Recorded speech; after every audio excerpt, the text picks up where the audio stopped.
أما بعد فأعوذ بالله من الشيطان الرجيم بسم الله الرحمن الرحيم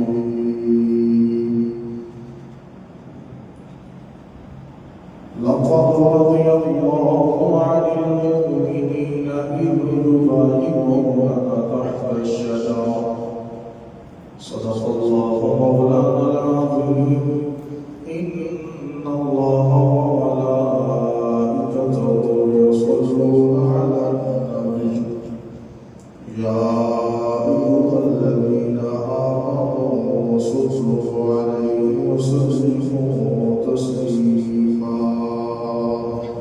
محبت کے ساتھ یا محبت الصلاة والسلام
جمعۃ المبارک کا دن ہے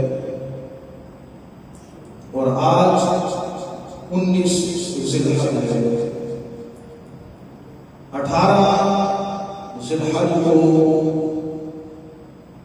پیکرے شرم و حیا، منبع جود و سخا، جامع القرآن، ناشر القرآن، حافظ القرآن، دوہرے داماد رسول، خلیفہ سوئم حضرت سیدنا عثمان بن عفان ذو النورین رضی اللہ تعالیٰ عنہ آپ کا یوم شہادت ہے۔ اسی حوالے سے چند گزارشات آپ کی پیش گزار کرنی ہے، اللہ مجھے حق ہوئی کی توفیق عطا فرمائے۔ یہاں ایک اور چیز تو میں ضروری سمجھتا ہوں کہ اس کی وضاحت کر دی جائے، وہ یہ کہ 18 ذی الحج کو جہاں یوم عثمان غنی رضی اللہ تعالیٰ عنہ ہے، وہیں پر 18 ذی الحج کو غدیر خم کے موقع پر حضور نبی رحمت سید عالم صلی اللہ علیہ وسلم نے مولا کائنات شیر خدا رضی اللہ تعالیٰ عنہ کو فرمایا تھا من کنت مولا فعلی مولا، کہ جس کا میں مولا ہوں اس کا علی مولا ہے۔ تو بعض حضرات اس پر بڑا شدت اختیار کرتے ہیں اور تاریخی اعتبار سے یہ کہتے ہیں کہ 18 ذی الحج حضرت عثمان غنی رضی اللہ تعالیٰ عنہ کی یوم شہادت نہیں بلکہ 12 ذی الحج ہے۔ ہم تو آج محبت میں ہمیں تاریخ سے کوئی غرض نہیں، ہم حضور کے اصحاب سے بھی محبت کرتے ہیں اور حضور کی آنکھ سے بھی پیار کرتے ہیں۔ تو ہمیں تاریخوں کی کوئی غرض نہیں، جس مرضی تاریخ کے اندر تم ان کا ذکر کرو ہمیں قبول ہے، ہم تمہارے ساتھ ذکر کرنے کے لیے تیار ہیں۔ تو اب چونکہ 18 ذی الحج کو مولا علی کو جو حضور نے مولا فرمایا، اس حوالے سے ہمارے بعض حضرات یہ تعبیر کرتے ہیں کہ حضور نے جو ولایت کا حکم دیا، یہ حضور نے مولا علی کو خلیفہ فی الفصل کا اعلان فرما دیا تھا، یعنی میرے بعد خلیفہ جو ہوگا وہ علی ہوگا۔ یہ بات حضرات اس لیے اس دن کو مناتے ہیں اور پھر عید کا دن دے کر مناتے ہیں۔ یاد رکھیں ایسی کوئی عید کا دن نہیں ہے۔ 18 ذی الحج مولا علی کو حضور نے مولا بنا دیا، لہذا ہم بھی مانتے ہیں کہ 18 ذی الحج مولا علی ہمارے مولا ہیں۔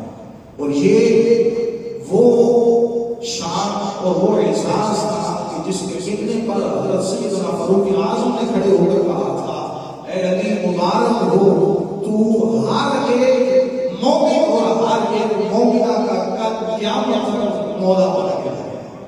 تو اس پر حضرت سیدنا فاروق اعظم نے مبارکباد۔ بہرحال ان کا یہ کہنا ہے کہ اس سے خلافت مراد تھی، البتہ ہم اہل سنت و جماعت ہیں تو ہمارا یہی موقف ہے کہ حضور کے بعد خلیفہ بالفصل حضرت سیدنا صدیق اکبر رضی اللہ تعالیٰ عنہ کی ذات ہے، پھر حضرت عمر فاروق رضی اللہ تعالیٰ عنہ کی ذات ہے، پھر عثمان غنی ہے اور پھر چوتھے نمبر پر مولا علی شیر خدا رضی اللہ تعالیٰ عنہ ہے۔ تو اس سے اگر یہ مراد کیا جائے خلافت تو یہ بالکل غلط اور ٹھیک نہیں ہے۔ اگر حضور نے یہ خلافت کا اعلان کرنا ہی ہوگا تو حضور بعد میں بھی اس چیز کا ذکر کر سکتے تھے اور صحیح الفاظ کے ساتھ ذکر کر سکتے تھے۔ یہ ایک شان تھی حضور کی، اور اس وقت جو ماحول بنا تھا اس کا پس منظر بھی یہ تھا کہ آپ کو گورنر عامر بنا کر کے علاقے میں بھیجا تھا، تو وہاں صحابہ کا آپس میں اختلاف ہو گیا۔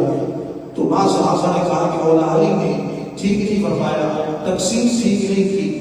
تو یہ بات چلتے چلتے براہ راست حضور تک پہنچی، تو حضور نے انفرادی طور پر وہ جو صحابہ کے درمیان باتیں چل رہی تھی ان کو سمجھایا اور بتایا کہ علی کا اس سے بھی زیادہ حق ہے کہ وہ جو چاہے کر سکتا ہے، اس کی کوئی پکڑ نہیں ہوگی۔ تو اس وقت صحابہ کا دل صاف ہو گیا، ان کے دل میں کوئی ایسی ضرورت نہیں تھی۔ لیکن یہ جو غدیر خم کا موقع تھا، مکہ اور مدینہ کے درمیان ایک جگہ ہے، وہاں پڑاؤ پڑا، تو بعض صحابہ کے درمیان میں سرگوشیاں چل رہی تھی۔ تو حضور نے یہ مناسب سمجھا کہ جہاں یہ بات کلیئر کر دی جائے تاکہ کسی کے دل میں علی کے بارے میں کوئی شک باقی نہ رہے، اس وقت حضور نے کھڑے ہو کر سارے صحابہ کے درمیان علی کا ہاتھ پکڑ کر کہا من کنت مولا فعلی المولا، اے میرے یارو غلاموں یاد رکھنا جس کا میں مولا ہوں اس کا علی مولا ہے، اس کا علی مولا ہے۔ اس کے بعد ہر ایک کا دل صاف ہو گیا، حضور نے بالکل کلیئر کر دیا کہ علی کی محبت، اور یہ بھی فرمایا اے اللہ جو علی سے محبت کرے تو اس سے محبت کرتا۔ تو یہ اس لیے میں ضروری سمجھا کہ بعض حضرات ہمارے سنی حضرات وہ بھی ان کے پیچھے لگ کر اس طرح کا عقیدہ اختیار کر لیتے ہیں، پر ایسا کچھ نہیں ہے۔ ہمارا عقیدہ یہی ہے کہ سب سے پہلے حضور کے بعد افضل البشر بعد الانبیاء کون ہے؟ صدیق اکبر رضی اللہ تعالیٰ عنہ، پھر عمر فاروق، پھر عثمان غنی، پھر مولا علی شریف خدا، اور پانچویں خلیفہ حضرت امام حسن مجتبی رضی اللہ تعالیٰ عنہ۔ حضرت عثمان غنی رضی اللہ تعالیٰ عنہ کا ذکر خیر کرنا ہے۔ یاد رکھیں حضرت عثمان غنی رضی اللہ تعالیٰ عنہ وہ مظلوم ہستی ہے کہ آپ کی جب شہادت ہوتی ہے تو 40 دن تک آپ پر پانی کر دیا گیا، کھانا پینا یعنی سوشل مشغلات تھا، بلوائیوں نے محاصرہ کیا ہوا تھا۔ تو انشاءاللہ تعالیٰ میں اس تفصیل کروں گا۔ سب سے پہلے آپ کا تعارف سن لیجیے۔ حضرت عثمان، آپ کا نام عثمان ہے، والد کا نام عفان ہے، آپ بنو امیہ سے تعلق رکھتے تھے، اور 5ویں قسط میں جا کر سلسلہ نسب حضور سے آپ کا مل جاتا ہے۔ پیچھے پشتے جو نسب گزری ہے 5ویں قسط پر حضور سے آپ کا کیا ہے سلسلہ نسب مل جاتا ہے۔ آپ رضی اللہ تعالیٰ عنہ کی جو نانی ہے حضرت بیدہ، یہ حضور صلی اللہ علیہ وسلم کی سگی پھوپھی تھی۔ آپ کی نانی جو تھی حضرت بیدہ، یہ حضور کی کیا تھی؟ سگی پھوپھی تھی، یعنی حضرت عبداللہ کی سگی بہن تھی۔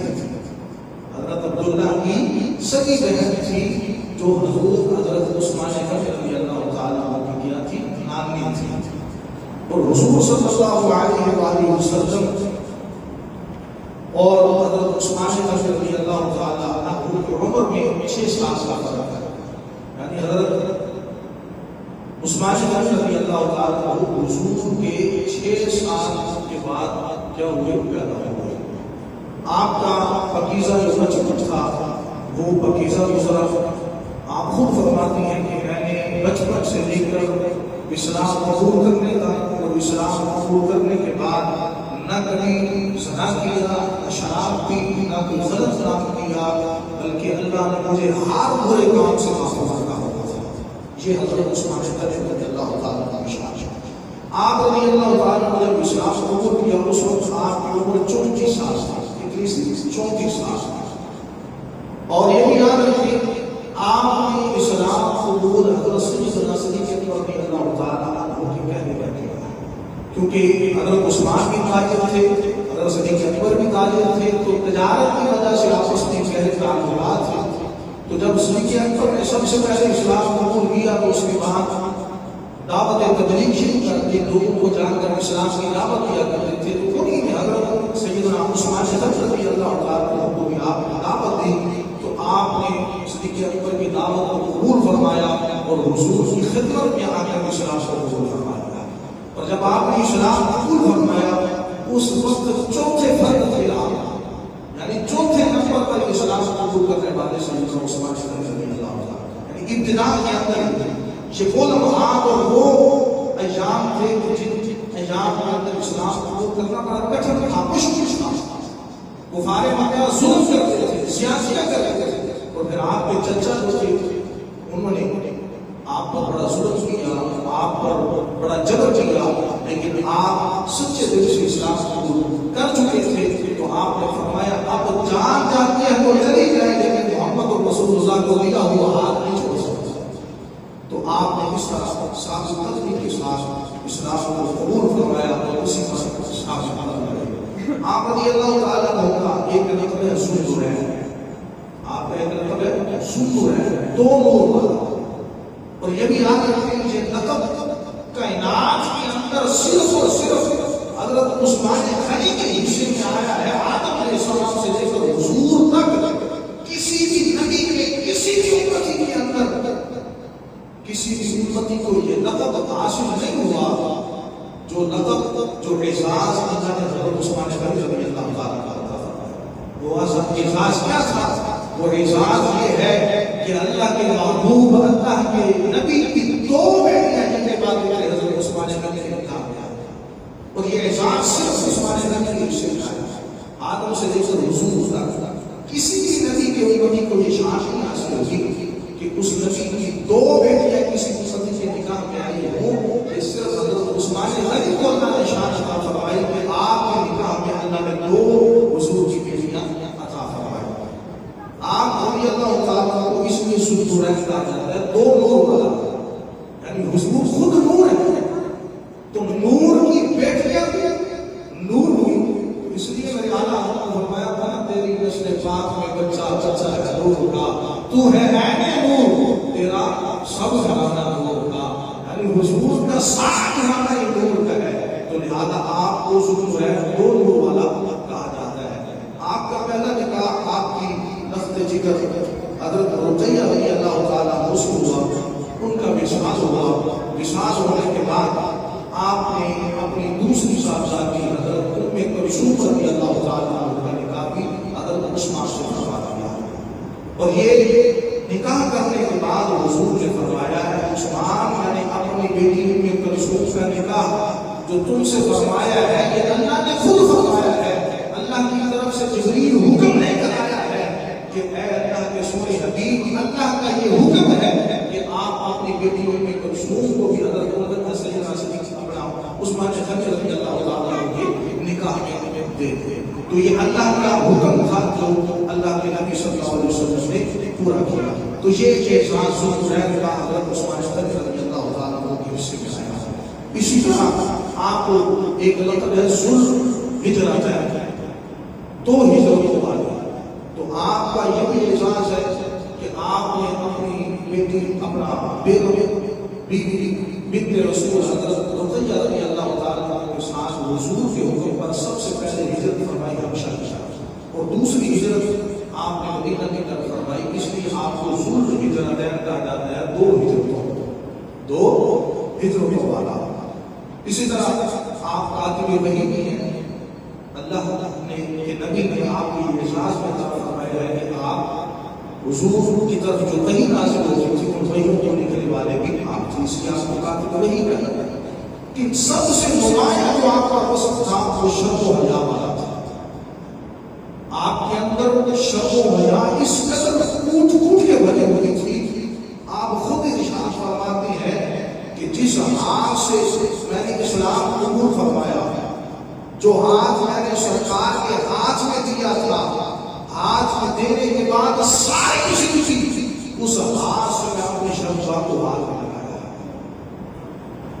یہ شرم و حیا تھی کہ جو ہاتھ سرکار کے ہاتھ میں دیا ساری زندگی اس سے شرمگاہ کو ہاتھ میں لگایا. اور پھر اس ہاتھ کی شان میں ہوئی کہ بیت الرضوان کا موقع ہے. حضور نے سفیر بنا کر عثمان غنی کو مکہ بھیجا کیونکہ آپ کے تعلق والے تھے وہ قریش والے. ان سے بات چیت کرے کہ ہم عمرہ کرنا چاہتے ہیں ہمیں اجازت دیجیے. قربان جاؤں حضرت عثمان غنی رضی اللہ تعالیٰ عنہ سفیر بن کر مکے گئے. وہاں جا کر مکے والوں سے بات کی تو مکے والوں نے کہا کہ ہم محمد صلی اللہ علیہ وسلم کو عمرہ نہیں کرنے دیں گے لیکن اے عثمان تو ہمارا رشتہ دار ہے. اب تیرے سامنے یہ بیت اللہ بھی ہے آب زمزم بھی ہے صفا مروہ بھی ہے مقام ابراہیم بھی ہے تیرے سامنے حجر اسود بھی ہے. تجھے اجازت ہے تو عمرہ کر سکتا ہے طواف کر سکتا ہے آب زمزم پی سکتا ہے صفا مروہ جو ہے وہ سعی کر سکتا ہے مقام ابراہیم پر نفل ادا کر سکتا ہے. وہ حجر اسود ہے اس کو جی بھر کے چھو سکتا ہے پر تیرے نبی کو اجازت نہیں ہے. قربان جاؤں عثمان غنی کی اسود پر آپ نے فرمایا اگر میرا نبی عمرہ نہیں کر سکتا تو یاد رکھو تب تک عثمان بھی عمرہ نہیں کرے گا جب تک اللہ کا نبی عمرہ نہیں کرے گا. تو آپ نے انکار کر دیا. آپ نے فرمایا اب میں بھی کبھی عمرہ کروں گا جب اللہ اللہ کا نبی میرے ساتھ تشریف لے کر آئے گا. تو اللہ اکبر. ادھر جب آپ مکے میں آئے تو پیچھے سے یہ بات پھیل گئی کہ معاذ اللہ حضرت عثمان کو مکے والوں نے شہید کر دیا. مکے والوں نے شہید کر دیا. تو حضور کو جب یہ خبر پہنچی تو حضور نے وہاں بیعت لی حضرت عثمان کے خون کی قتل کی. کیا میرے صحابہ کون بیعت لیتا ہے قصاص عثمان کی؟ تو سارے صحابہ نے باری باری حضور کے ہاتھ پر ہاتھ رکھ کر بیعت لی. تو جب سارے صحابہ نے بیعت لے لی تو حضور صلی اللہ علیہ وسلم نے اپنا بایاں ہاتھ آگے کیا اور بائیں ہاتھ پر اپنا دایاں ہاتھ رکھ کر فرمایا لوگوں گواہ رہو یہ ہاتھ عثمان غنی کا ہے میں اس کی طرف سے بیعت لیتا ہوں. تو جب حضور نے بیعت لی ادھر قرآن میں اللہ نے فرما دیا ید اللہ فوق ایدیہم، اے حبیب جس ہاتھ پر عثمان کا ہاتھ ہے اس عثمان کے ہاتھ پر اللہ کا ہاتھ ہے. ید اللہ فوق ایدیہم، ان دونوں کے اوپر کے ہاتھ اللہ کا ہاتھ ہے. تو گویا اس ہاتھ کو اللہ کے نبی نے اپنا ہاتھ قرار دیا جس ہاتھ کے اوپر اللہ کا ہاتھ ہے. تو یہ اللہ نے آپ کو اعزاز عطا فرمایا. تو آپ شرم و حیا کے پیکر تھے. آپ کی شرم و حیا کے حوالے سے آتا ہے بلکہ حدیث پاک میں آتا ہے حضور نے فرمایا کہ میری امت میں سب سے زیادہ حیادار کوئی ہے تو وہ عثمان غنی رضی اللہ تعالیٰ سب سے زیادہ حیا والا ہے. اور ایک حدیث پاک میں آتا ہے حضور صلی اللہ علیہ وسلم نے فرمایا کل قیامت والے دن میں اللہ کی بارگاہ میں عرض کروں گا مولا میرے عثمان سے حساب نہ لینا اس لیے کہ میرا عثمان تیرے سامنے آنے سے حیا کرتا ہے حساب ہونے سے حیا کرتا ہے. اے اللہ اسے بغیر حساب کے ہی جنت میں داخل فرما دے. اور پھر وہ مسلم شریف کی حدیث مشہور حدیث کس قدر حیا کا لیول تھا کہ جس سے فرشتے بھی حیا کرتے ہیں. حضرت ام المومنین سیدہ عائشہ صدیقہ رضی اللہ تعالیٰ عنہا فرماتی ہیں آپ فرماتی ہیں کہ ایک دن حضور اپنے گھر میں میرے حجرے میں تشریف فرما تھے. دروازے پر دستک ہوئی نوک ہوا پوچھا کون؟ آواز آئی صدیق اکبر. حضور نے فرمایا اندر آنے دو. فرمایا اس وقت حضور اس حالت میں لیٹے ہوئے تھے پاؤں پھیلائے ہوئے تھے. حضور کی پنڈلی مبارک ننگی تھی کپڑا ہٹا ہوا تھا. آپ نے فرمایا اندر آنے دو صدیق اکبر کو بھی. حضرت صدیق اکبر آئے گفتگو کی اپنا جو کام تھا عذر تھا وہ گفتگو کرنے کے بعد چلے گئے. تھوڑی دیر کے بعد پھر دستک ہوئی پوچھا کون؟ فرمایا عمر آیا ہے اندر آنے دو. آپ نے بھی گفتگو کی گفتگو کرنے کے بعد چلے گئے. اب تھوڑی دیر کے بعد عثمان غنی رضی اللہ تعالیٰ عنہ آئے دستک دی. حضور نے پوچھا کون؟ یا رسول اللہ عثمان ہے. آپ نے فرمایا ٹھہرو. آپ فوراً اپنے آپ کو سیدھا کیا پنڈلی مبارک جو لگی تھی اس پر کپڑا ڈالا. کپڑا ڈال کر حضور سیدھے ہو کر بیٹھ گئے. عثمان غنی آئے اپنا جو کام تھا وہ کرنے کے بعد گفتگو کرنے کے بعد چلے گئے. ام المومنین سیدہ عائشہ فرماتی ہے میں بڑی حیران ہو گئی. میرے بابا آئے حضور اسی طرح بیٹھے رہے. عمر آئے حضور اسی طرح لیٹے رہے حرکت نہیں کی. عثمان آئے حضور نے فوراً حرکت کر کے اپنی ننگی پنڈلی کو ڈھانپا. سمجھ نہیں آئی. جانے کے بعد حضور کی خدمت میں عرض کرتی ہے اے میرے سر کے تاج اے اللہ کے رسول سمجھ نہیں آئے. بابا آئے اسی طرح لیٹے رہے. عمر آئے لیٹے رہے. عثمان آئے فوراً اپنی پنڈلی کو ڈھانپ لیا. یا رسول اللہ سمجھ نہیں آئی بنا کیا ہے؟ حضور نے فرمایا عائشہ میں اس شخص سے حیا کیوں نہ کروں جس سے رب کے فرشتے بھی حیا کرتے ہیں. جس سے رب کے فرشتے بھی حیا کرتے ہیں میں اس سے کیوں نہ حیا کروں. رب گرامی اس قدر حیا دار تھے آپ کہ آپ کو اس بات سے بھی حیا تھی کہ حضور کی پنڈلی مبارک لگی ہے تو حضور کے پاس کبھی نہیں جاتی. تو آپ نے فرمایا اس شخص سے میں کیوں نہ حیا کروں جس سے رب کے فرشتے بھی حیا کرتے ہیں. یعنی کس لیول کی حیا ہوگی ان کے اندر. آج اگر ہم اپنے معاشرے میں دیکھیں تو ہمارے اندر تو حیا ختم ہو چکی ہے. حضرت سیدنا صدیق اکبر اپنا عثمان غنی رضی اللہ تعالیٰ عنہ امت کو یہ درس دیا کہ اپنے اندر حیا پیدا کرو. آج ہر بندہ بے حیا ہو بیٹھا ہے. گھروں کے اندر باہر کے اندر ہمارے جو معاملات ہیں وہ ہمارے سامنے. حالانکہ حیا کے بارے میں حضور نے فرمایا یہ ایمان کا حصہ ہے. یہ کیا ہے؟ ایمان کا حصہ ہے. جس طرح نماز روزہ زکات یہ ایک حصہ ہے اسی طرح حیا بھی ایک حصہ ہے. حضرت عثمان غنی رضی اللہ تعالیٰ عنہ اس قدر حیادار تھے اللہ اکبر. حضرت عثمان غنی رضی اللہ تعالیٰ عنہ کی زندگی، آپ حیادار بھی تھے اور اللہ نے اس قدر مال و دولت عطا فرمایا تھا کہ کوئی اندازہ نہیں لگا سکتا. بہت زیادہ مال و دولت تھا آپ کے پاس، لیکن جب بھی اسلام کو ضرورت پڑی آپ نے اسلام کے لیے وہ سب کچھ قربان کیا. مدینے کے اندر صرف ایک کنواں تھا میٹھے پانی کا، لوگ ترستے تھے پانی پینے کے لیے، لیکن عثمان غنی نے اسے خریدا اور خرید کر مسلمانوں کے لیے، بلکہ ہر انسان کے لیے وقت کر دیا جو مرضی آ کر اس کنویں سے پانی کے لیے اسی اجازت ہے. اور پھر جب مسجد نبوی کی توسیع کی باری آئی تو اس وقت بھی حضرت عثمان غنی رضی اللہ تعالیٰ عنہ سب سے پہلے تھے. اس مسجد کی توسیع کے لیے جگہ خریدنے والے حضرت عثمان غنی رضی اللہ تعالیٰ. اور پھر حضرت عثمان غنی رضی اللہ تعالیٰ عنہ غزوہ تبوک کا موقع ہے. حضور نے اعلان فرمایا تبوک کے لیے تیاری کر لیا، اپنا حصہ سارے ڈالو. صدیق اکبر بھی آئے اپنے گھر کا سارا سامان لے کر، عمر فاروق آ تو سامان لے کر آئے.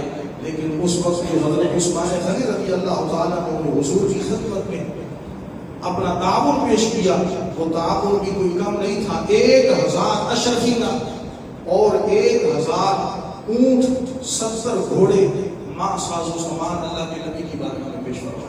اور پھر اس وقت حضور صلی اللہ علیہ وسلم عثمان غنی کی ان اشرفیوں کو ہاتھ میں لے کر الٹ پلٹ کرتے ہوئے کہہ رہے تھے کہ آج کے بعد عثمان جو کچھ بھی کرے اس کو کسی چیز کی جو ہے پکڑ یا مواخذہ نہیں ہوگا، یعنی اللہ اسے جنت عطا فرما دے گا، جنت ہی میں جائے گا. حضرت عثمان غنی رضی اللہ تعالیٰ اس شان والے تھے. حضرت ابو موسیٰ اشعری رضی اللہ تعالیٰ عنہ فرماتے ہیں، میں شہادت کی طرف آتا ہوں. اب حضرت عثمان غنی رضی اللہ تعالیٰ عنہ کی شہادت مدینے کے اندر ہوتی ہے، وہاں صحابہ بھی تھے، تابعین بھی تھے، اس کے باوجود حضرت عثمان غنی رضی اللہ تعالیٰ عنہ کو شہید کر دیا گیا. وجہ کیا تھی؟ وجہ یہ تھی کہ حضور صلی اللہ علیہ وآلہ وسلم نے حضرت عثمان سے یہ وعدہ لے رکھا تھا کہ عثمان اللہ تمہیں ایک قمیص پہنائے گا، وہ قمیص خلافت کی قمیص ہوگی، اور منافقین تجھے وہ قمیص اتارنے کے لیے آمادہ کریں گے، تمہیں زور لگائیں گے، لیکن مجھ سے وعدہ کر اس قمیص کو کبھی نہیں اتارے گا. اللہ کے نبی سے آپ وعدہ فرما چکے تھے، اس کے باوجود آپ نے اپنی جان دینا تو جو ہے وہ روا سمجھا، لیکن مدینے کے اندر خون بہانا اس کو جائز نہیں سمجھا. حضرت عثمان غنی رضی اللہ تعالیٰ کو آپ کی شہادت بھی بڑی دردناک شہادت ہے. تاریخ انسانیت کے اندر ایسی شہادت کسی کی شہادت ہمیں نہیں ملی. 40 دن تک جسے بھوکا پیاسا رکھا گیا اور پھر اس کے بعد بے کے ساتھ آپ کو شہید کر دیا گیا. وہاں صحابہ بھی تھے، ہر مولا علی جا کے بار بار کہتے تھے امیر المومنین حکم دیجیے ان بلوائیوں کا کیا کام، ہم ان کو مار بھگائیں گے، ان کے پر خچے اڑا کر رکھ دیں گے. لیکن فرمایا نہیں، یہ میرے نبی کا شہر ہے، یہ مدینہ ہے جہاں میں خون جو ہے وہ پسند نہیں کرتا. میں وہ پہلا انسان نہیں بننا چاہتا کہ جس کی وجہ سے مدینے کے اندر خون بہایا جائے، لہذا میں ایسا حکم نہیں دوں گا. پہرے ہونے کے باوجود بھی اللہ اکبر بلوائیوں نے موقع ڈھونڈا، پیچھے کی طرف سے آئے. حضرت عثمان غنی روزے کی حالت میں ہے، جمعے کا دن ہے، قرآن کی تلاوت کر رہے ہیں، سورہ بقرہ کی تلاوت ہو رہی ہے. بلوائیوں نے آپ پر وار کیا، آپ زخمی ہوئے، آپ کے خون کا قطرہ قرآن پاک کے اوپر گرا، اور جس آیت پر گرا وہ آیت بھی یہ تھی فَسَيَكْفِيكَهُمُ اللَّهُ، مجھے صرف اللہ ہی کافی ہے، وَهُوَ السَّمِيعُ الْعَلِيمُ. شارح حدیث فرماتے ہیں کہ جو شہید ہوتا ہے نا، جس جگہ وہ جام شہادت نوش کرتا ہے، کل قیامت والے دن وہ جگہ اس کی ایمان کی گواہی دے گی، اس کے ایمان کی گواہی دے گی. اب ذرا اندازہ کیجیے، جو بدر کے میدان میں فوت اپنا شہید ہوئے تو بدر کی زمین ان کی شہادت کی گواہی دے گی. جو احد میں شہید ہوئے، احد کی زمین ان کی شہادت کی گواہی دے گی. خیبر کی زمین ان شہداء کی گواہی دے گی. کربلا میں جو شہید ہوئے، کربلا کی زمین ان کی شہادت کی گواہی دے گی. پر کیا شان ہے حضرت عثمان غنی رضی اللہ تعالیٰ عنہ کی کہ کل قیامت والے دن ہر شہید کی زمین اس کی شہادت کی ایمان کی گواہی دے رہی ہوگی. اس وقت قرآن اللہ کا یہ گواہی دے گا کہ حضرت عثمان غنی رضی اللہ تعالیٰ عنہ نے جام شہادت نوش فرمایا اور ایمان کے حالت میں سب سے تو یہ احساس اللہ کے نبی نے حضرت عثمان کو عطا فرمایا. تو یہ بھی احساس کم نہیں. حضرت عثمان غنی رضی اللہ تعالیٰ عنہ ہر موقع پر اسلام کی تجدید و اشاعت کے لیے تبلیغ اسلام کے لیے اپنا سب کچھ قربان کیا. اور پھر آپ کی خلافت 12 سال تک آپ خلیفہ رہے تھے. اور جب حضرت عمر فاروق رضی اللہ تعالیٰ عنہ آپ شہید ہوئے اس وقت اسلامی سلطنت کی جو حد تھی وہ 22 مربع میل تھی. لیکن آپ کے دور خلافت میں جب آپ نے شہادت نوش فرمائی اس وقت اسلامی سلطنت 44 مربع میل تک پھیل چکی تھی. یعنی ڈبل آپ کے دور کے اندر اسلامی سلطنت کا جو حصہ تھا وہ آیا. یہ حضرت عثمان غنی رضی اللہ تعالیٰ عنہ کا یہ ایک خلافت کا نظام تھا جو اللہ تعالیٰ نے آپ کو عطا فرمایا. اللہ تعالیٰ ہمیں ان نفوس قدسیہ کی سیرت کو پڑھ کر ان پر عمل پیرا ہونے کی توفیق عطا فرمائے. حضرت عثمان غنی جیسی اللہ تعالیٰ ہمیں سخاوت حیا اللہ تعالیٰ ہمیں عطا فرمائے. اللہ تعالیٰ ہم سب کو عمل کی توفیق عطا فرمائے. آخر میں ایک مسئلہ جلدی سے عرض کرتا ضرور کرسی کے حوالے سے یہ مسئلہ ہے ہماری بلکہ